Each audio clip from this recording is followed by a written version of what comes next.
and welcome to the Coach and Player Podcast. This is your host, Wayne Dunn.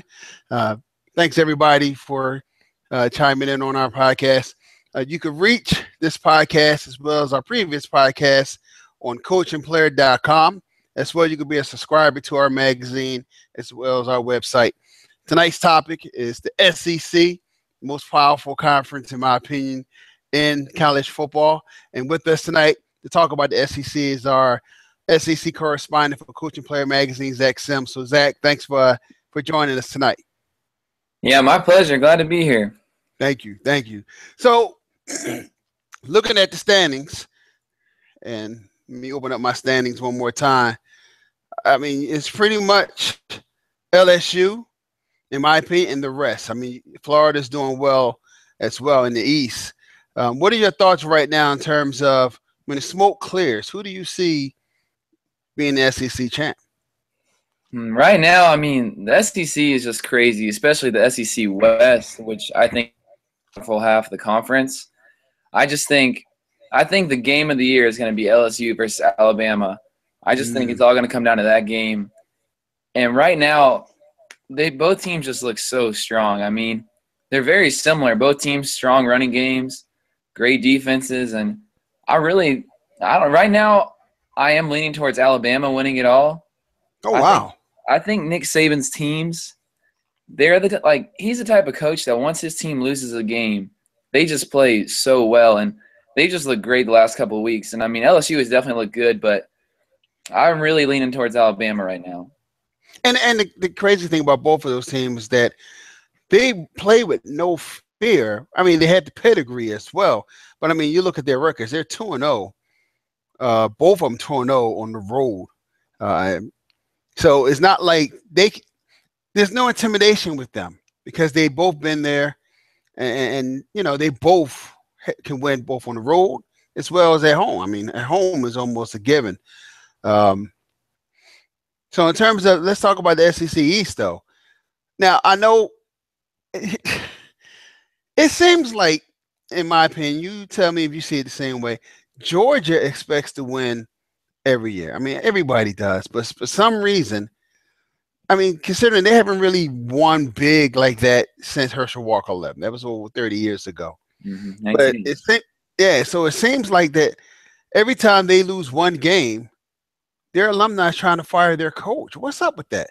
Yeah, it's actually really interesting. So I actually go to UGA right now, so wow. I will acknowledge any bias there. If anybody wants to point that out, I'm not ashamed to admit that. But yeah, it's very interesting. I mean, I think the funny thing is with Georgia fans, I feel like a lot of times people kind of forget. Before Rick got to UGA, we weren't a very elite program. We were a solid team, but nothing crazy. And now the way college football has become, it's almost like a win instantly type of just attitude towards the game. And it's tough. I mean, Rick every year is a 10-win coach for the most part. I think it's just frustrating for most fans because you see the talent out there, and it's like every year where a team is good enough where we feel that we can win, but it just hasn't really happened yet. And I think this year has definitely been similar to that. I mean, I know when Alabama came to town, the atmosphere here was crazy, and then they kind of put Georgia in their place. Yeah. And the one thing I noticed, the few times I've been to Atlanta, I mean, even though Atlanta has an NFL franchise, it's really about Georgia. Oh, yeah, no, it is. And, I mean, honestly, I feel like it's that way anywhere in the Southeast you go. I mean, college football is just a different animal down here. I mean, you go up north or out west anywhere, people are passionate about it, but it's just like it's a way of life down here. Like the NFL almost takes a back seat to college football down here, honestly. Yeah. Big time. Now, let's talk about Florida. Now, they just lost their starting quarterback, right? Mm-hmm. From taking some kind of performance-enhancing supplements, as they call it. Yep. And the story that I'm hearing is that from one year to the other, he gained 43 pounds.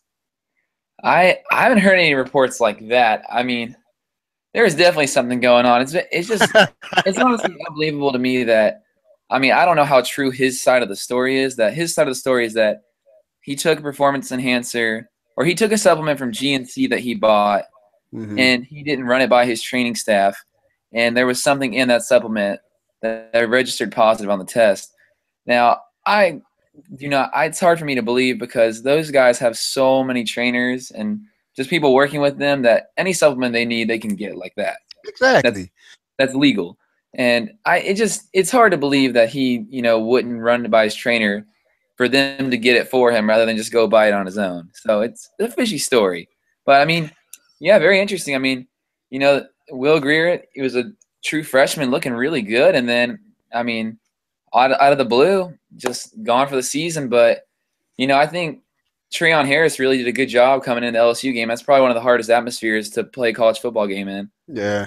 Night game in Death Valley. And I thought he played pretty good. I mean, he was 17 for 32, 271 yards and 2 touchdowns. And I thought the big thing for him was no interceptions. I mean, that was a big area he struggled in last year, especially in big games like Florida State. I think he threw 2 or 3. So, I mean, I thought he did a good job coming in. And, I mean, he's an athletic kid. So, I mean, definitely still a solid guy at QB for Florida. Mm-hmm. Now, the one surprise that I noticed last week is was it Ole Miss that lost? It was. Ole Miss lost to Memphis. To Memphis, who's in the AAC. Yeah. Full disclosure, I'm a Temple grad, so I've been following the AAC big time, considering what's going on with us up here in Philly. I mean, it has to be a shock. I mean, because you think about it, they could possibly have been in the run, because they're not too far behind Alabama and LSU in terms of record. Yeah, and I mean, honestly, in terms of SEC record, they're still in the hunt. Right. Technically speaking. But, yeah, I mean, definitely a shock. I mean, I honestly, throughout this year, I haven't really bought into Ole Miss. I mean, they had the big win against Bama, at Bama. But I thought it was – the funny thing to me about that game was that I thought it was probably the worst possible game Bama could have played. They had 5 turnovers. And Ole Miss also had a crazy bobbled touchdown. That absolutely ridiculous, and they still only won by 6. So I just felt like they caught Bama on their worst possible day and barely scraped by. So I wasn't sure how I felt about them, but I mean, I don't know if it was just they had a bad day or if Memphis is just that for real. But I mean, I know Memphis has a solid program. I mean, they have the 4th longest win streak in college football right now. So yeah, they do. The whole team down there. They have a solid program, and they're in my opinion, even though I'm biased towards Temple, they're the favorite to win the AAC just because of their strength. But we'll see how that goes in the next few weeks. But back to the SEC. So in terms of the sleepers, who are the sleeper teams who may not be doing things right now, but because of the recruiting class and just the coach, that you can see them making a lot of noise in the future?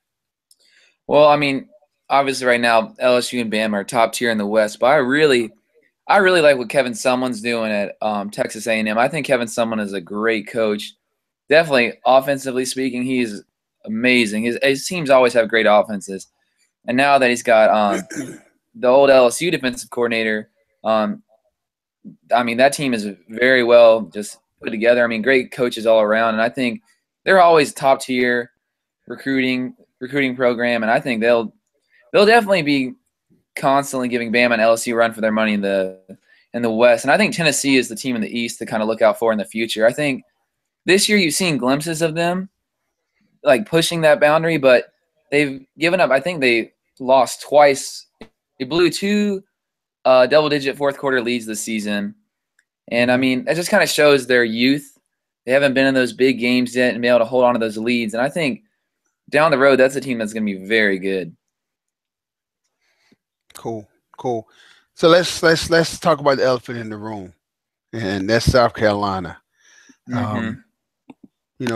Old ball coach leaving, and you hear from folks who follow SEC that he kind of bailed on them halfway through the season. Now, granted, they're 3-4 overall. They're not really in the hunt for the conference, but still, I mean, it's kind of hard when you have a coach who has that legacy and just leaves you like that. Like, what are you hearing about South Carolina? Like, who do you see taking over in the future? And then what is the perception right now with Spurrier leaving the way he did? Yeah, I mean, I definitely think a lot of people have been very surprised with him leaving in the middle of the year. I mean, he's a great coach. I mean, he was a phenomenal coach, and I can tell you as a Georgia fan, he gave us many problems over his career, whether it was at Florida or South Carolina. He was always a terrible person to play against. But I mean, he was so good that it's almost just like you don't expect something like that. And I know I've heard some his former players kind of surprised by that. I think it was Steven Garcia was saying he was pretty surprised by it, but he was saying that in Steve Spurrier's mind, it was the right thing to do. I think I feel like Spurrier is a guy who's very critical of himself, and I think he just kind of felt like this was the time, for him to lead the program, let somebody build it up. I mean, the team was really struggling this year, and I mean, I don't necessarily think it was the right or wrong decision. I mean, I think he's getting up there in age. I think it's probably around the right time to retire as a coach, but whether it should have been in the middle of the season or the end, I don't really have the answer for that. But I mean, I think it was definitely good to see the team come out and get a win, kind of not fall apart after him leaving. But I think there's definitely some guys, some good coaches that could take over that job. I know I've seen a lot of people, especially in the Southeast, talking about Kirby Smart, who's the defensive coordinator for Alabama right now.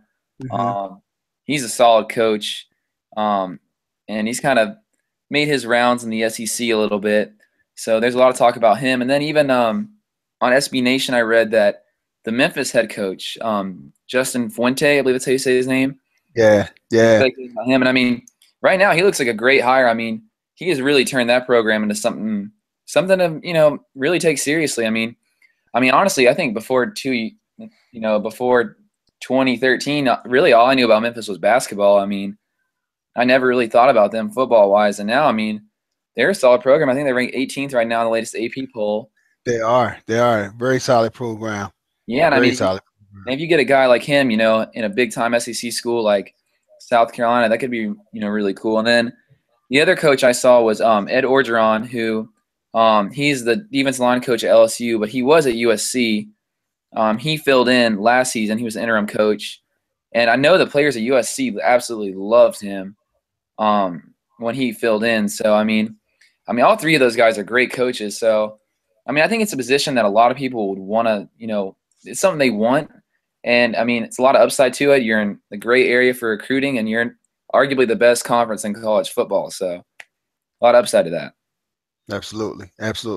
So, to close out, what we normally do on these podcasts is get folks' prediction of who's going to be the national champion. Let's continue on. If the smoke clears right now, who do you see winning it all when it's all said and done? Oh my goodness. It's been an interesting season in which I do not feel like there's been a dominant team. I think there's no clear-cut number one, but I think right now I'm leaning towards Alabama. I think they got the loss out of the way. I think Coker's starting to come around, develop his game, and Derrick Henry is obviously just a beast. He's so good. And their defense is just very strong. And I think they've got the experience. They've been there, and they got Nick Saban. So right now I'm leaning towards Bama. Oh, wow. That's a good prediction. Yeah, I refuse to make a prediction. Well, it's kind of hard. Like you said, it is a wide open. And on any given Saturday, somebody can sneak up. And, you got Ole Miss against Alabama. You got Memphis winning against Ole Miss. There's always that open chance for surprises. You could have your punter, Mr. Punt. What a crazy game. With 5 seconds left. And had the team come back and run it down for a touchdown. So anything can happen right now. Anything. Yeah. So I completely agree. I mean, heck, even Iowa is undefeated. I believe there's like 14 teams undefeated still. I mean, and they're kind of scattered throughout a bunch of different conferences. So it's tough right now. I mean, there's really no clear-cut team. And, I mean, there's even a lot of smaller schools. I mean, Temple's undefeated. Even Toledo, Memphis. I mean, there's just a lot of schools up there. And, I mean, obviously for the big conferences, you can kind of get away with one loss like a Bama or a, LSU or someone like that. You could get away with one. But it's going to be interesting. Yeah, it's going to be tough. It's going to be very interesting to see how things fall in. So, final question. There's always been decks being reshuffled with conferences. Did you see anything happening with the SEC? Did you see any other colleges moving into the SEC? I can't imagine any college would leave the SEC. Did No, you I see can't any? imagine anyone leaving. I I don't really see anyone's coming in. I feel like the conference is just it's at a pretty big size now. Yeah. I know there was talk about Florida State in the past coming over.